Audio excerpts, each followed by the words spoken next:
Hello teacher, my name is Daniela Posadas and this is the video of what we have learned throughout this class. Now I'm going to start with the classroom talk and we can see here that we have interactional talk and transactional talk conversation. So first we must notice that the interactional conversation has a purpose that it's primarily social. Why? Because we can have and we can do it through group work, collaborations, full class interactions, and there is where we have open-ended teacher questions. So we can have open and closed questions with the classroom. Now in the transactional conversation, we have that it's merely purpose is pedagogic. So we can have open and closed questions, where the closed questions require just yes or no answers. And the open questions, but then we require that the learners, they need to elaborate their responses. We also have the IRF, the initiation, response, and feedback. So first we must note this talking about St. Clair and Coulthard in 1975. The initiation is where we start the conversation, right? So we start the conversation, then we start with a question, and then we have a response. When we have the response, we as teachers must give a feedback. This feedback can be positive or it can be negative. So, this is what IRF means. Now, according to Ure in 1996, she says that feedback is information that is given to the learner about his or her performance or a learning task, usually with the objective of improving this performance. So, yeah, we have positive feedback and negative feedback. And here in the negative feedback, where in the feedback is where the teacher explains us. We explain or correct grammatical errors, pronunciation errors. Negative feedback, nevertheless, has more impact than the positive because we as humans tend to see errors as unfortunate. We don't like to see errors. We don't like to have errors. So every negative feedback, we are not going to take it very well. As instead of having a positive feedback, very well, great job, excellent work, you know, Children said in 1988, the multiple functions of feedback and the pressure to be accepting of learners' errors lead, however, to the paradoxical circumstance that teachers must either interrupt communication for the sake of formal target language correction or just let errors pass untreated in order to further the communicative goals of classroom interaction. So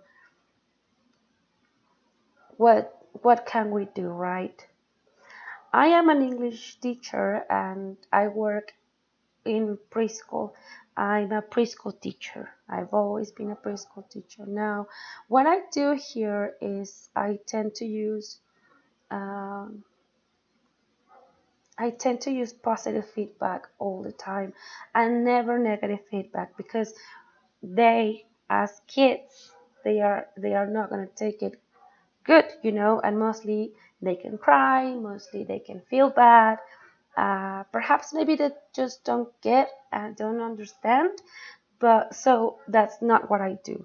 So, but I do correct my children. I do give the feedback just right away because, like I said, on that work that we had, um, on that activity that we did, they tend to change the topic in their minds very fast. So they are speaking right now of oranges, and right in 10 seconds they are talking about, I don't know, what they are going to do in the playground. And then in another 5 seconds they are talking about, oh, my mama yesterday said that, I don't know. They change their topics so fast. So it's important for me to stop them and to tell them where are they making the mistake. For example, if it's a pronunciation mistake, like I don't know, they say apple, apple, apple, but they are not saying apple. So I'm taking them. So I work with them, and I work with them, and I work with them. Mostly it's most pronunciation mistakes. The example that I gave in my work was the numbers part, the counting part from 11 to 20. They tend to skip 14 and they go like 11, 12, 14, no, 13. They don't say 13, they say 13, and they skip 14 and they go to 15. So it's 11, 12, 13, 15, 16, and they just get loose. So yeah, it's important to give the feedback to the students, and it's important to do it at the moment. If not, they are going to lose whatever they're talking about. So now we can also talk about the group works. Me as a preschool teacher, I don't tend to do much group works because to start with, my groups are small, so there is no more chance there. But okay, Johnson and Johnson said that it has been shown that using collaborative group work with classes does seem to increase learning among students. So we have a lot of advantages to group work. First, we have that the students have more opportunity to use the target language.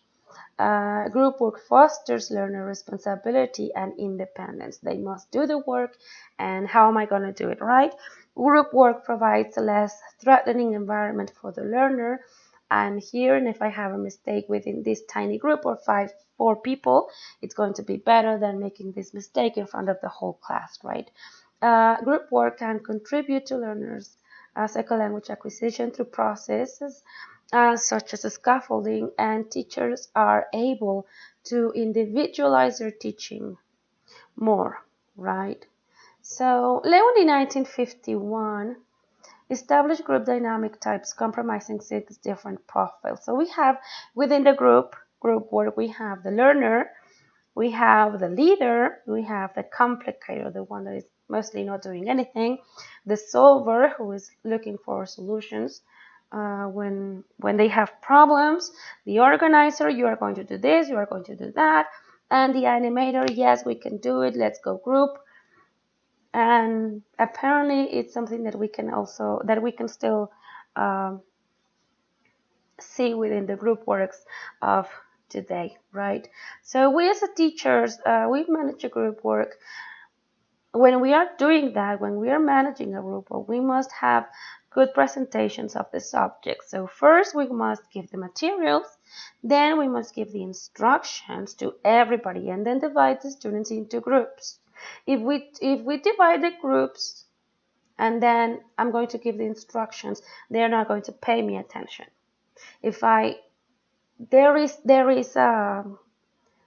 a way to do it, right? So we continue with the process, and that's when we as teachers go from group to group, monitoring and or making contributions if needed, right? At the end, we must finish when the students are still interested of the subject and give them the correct feedback.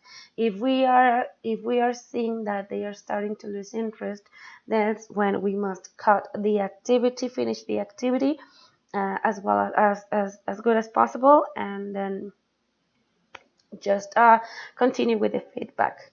So it is also important to consider that the group works should be heterogeneous. So we cannot have groups of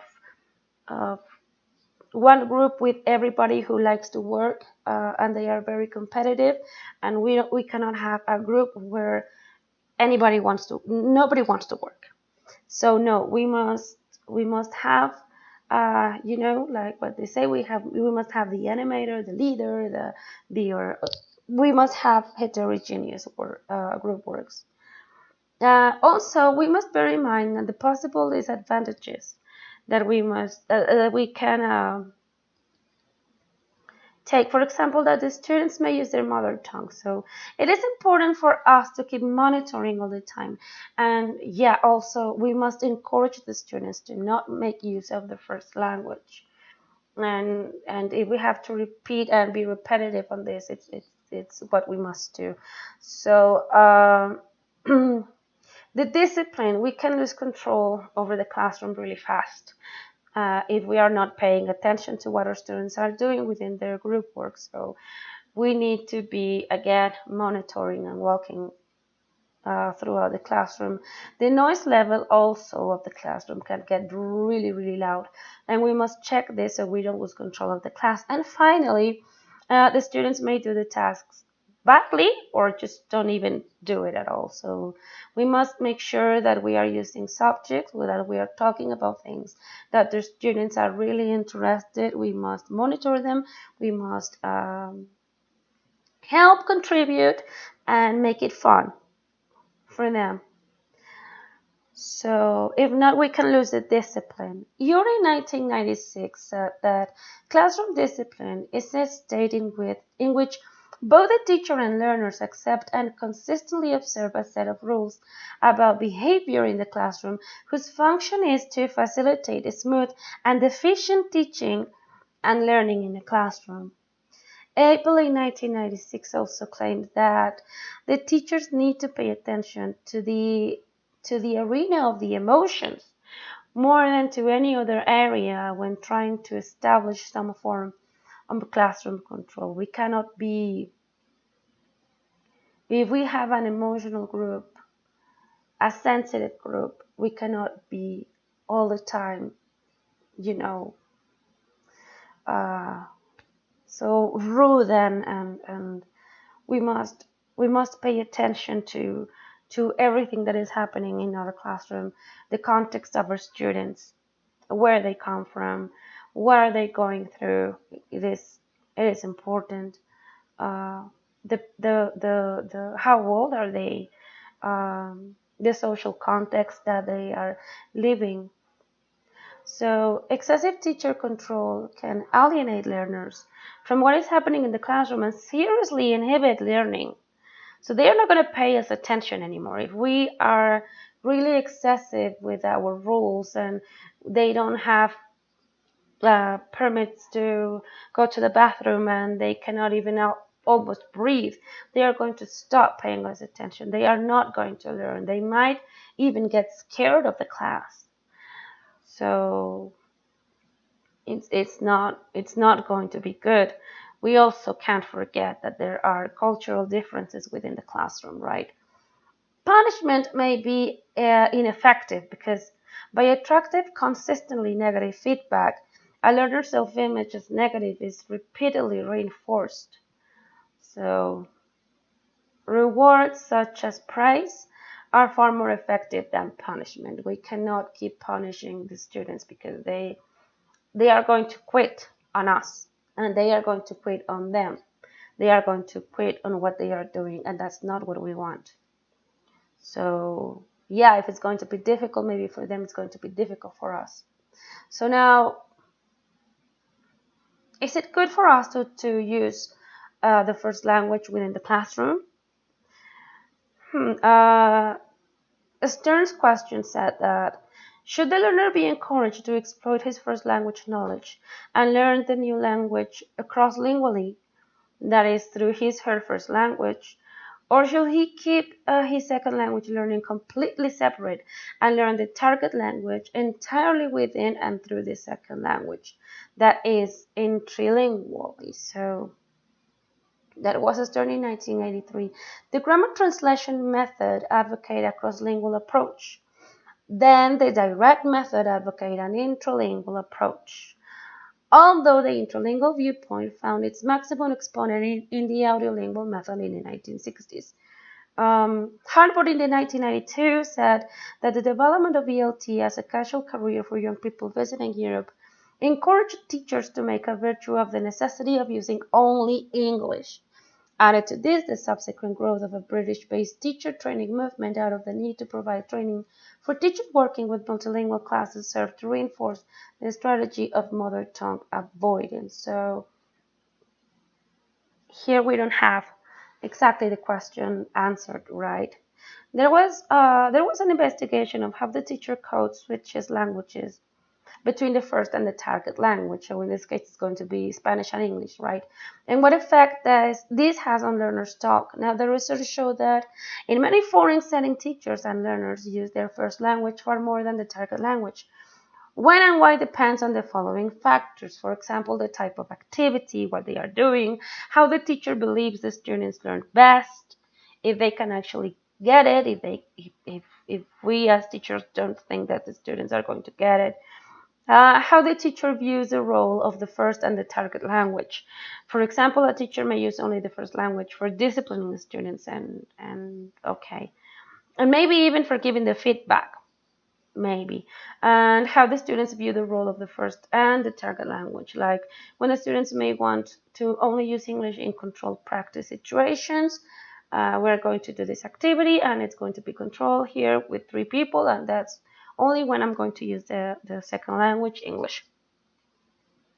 So that's why I don't feel I don't think that it's good only to use both languages, because it's not really encouraging students to use the target language. Okay, interaction in the target language plays a vital part in promoting language learning. Excessive dependency on the first language is to be discouraged. So that's what we want. Now, excessive dependency on the first language is to be discouraged, as it may result in the following. Atkinson in 1987 said that the teacher or the students begin to feel that they have not really understood any item of language until it has been translated. So I'm not going to understand anything that you're saying. I'm going to wait till you tell me what I'm supposed to do, or what are you telling me, till you speak to me in Spanish. So that's what, again, excessive dependency. That's what I really don't like. Teacher and their students are unable to see differences between second and first languages uses of words, simplifying to the point of using crude and inaccurate translations. So they are not going to get it. They are not going to understand the grammar implications, and they are just going to have, again, inaccurate translations and not really understand what they are actually talking about, or what they are speaking, or where are their mistakes. The students speak to the teacher in their mother tongue as a matter of course. I am going to talk to you, teacher, in Spanish, because I know you are not going to be able to understand. The students don't realize that during many activities it is essential that they use only English, and students become passive since they realize that all they have to do is to wait for the translation, so they are not going to participate anymore. They are just going to wait. So I don't think this is quite answered, but what I mostly do is just to speak in English to encourage the students. And again, I'm a preschool teacher, so my point of view is going to be completely different, maybe to an elementary teacher or a high school teacher. Now, the teacher thinking is concerned, talking about teacher thinking, right, is concerned with the private domain, with the internal thought and decision-making processes which a teacher uses while doing his and her work. Freeman, in 1996, found that teacher thinking research tries to take into account not only what teachers are doing, but also what we are thinking as we do things. He points out the implication of this shift in perception of what is involved in the teaching process. So what are we doing? What are we thinking? Is it going to work? How can we do this activity better?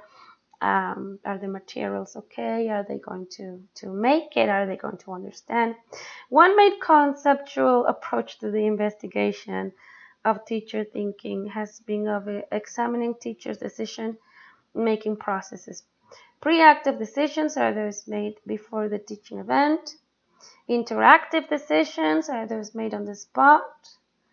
Like, what can we do? Okay, I have a great idea, and then just go and do it Post-active decisions are those that take place after the lesson and may include decisions about the type of activity to do in the class the next day. We also have several areas, that has been identified as of key importance in shaping our teaching. So first, we must take into account the way in which we were taught and how we change it or adapt it with what we are learning, right? Our beliefs as teachers, beliefs about the learners.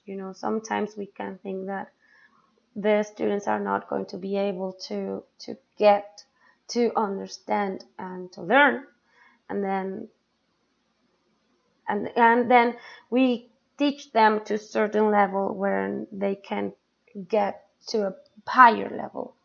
And the affective climate, the self-image, and all those affecting the main issues are priority in L2 acquisition. So I really think that this class has been really important for me.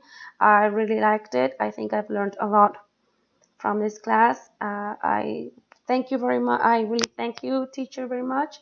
I hope to see you soon in another class, and see you later, teacher.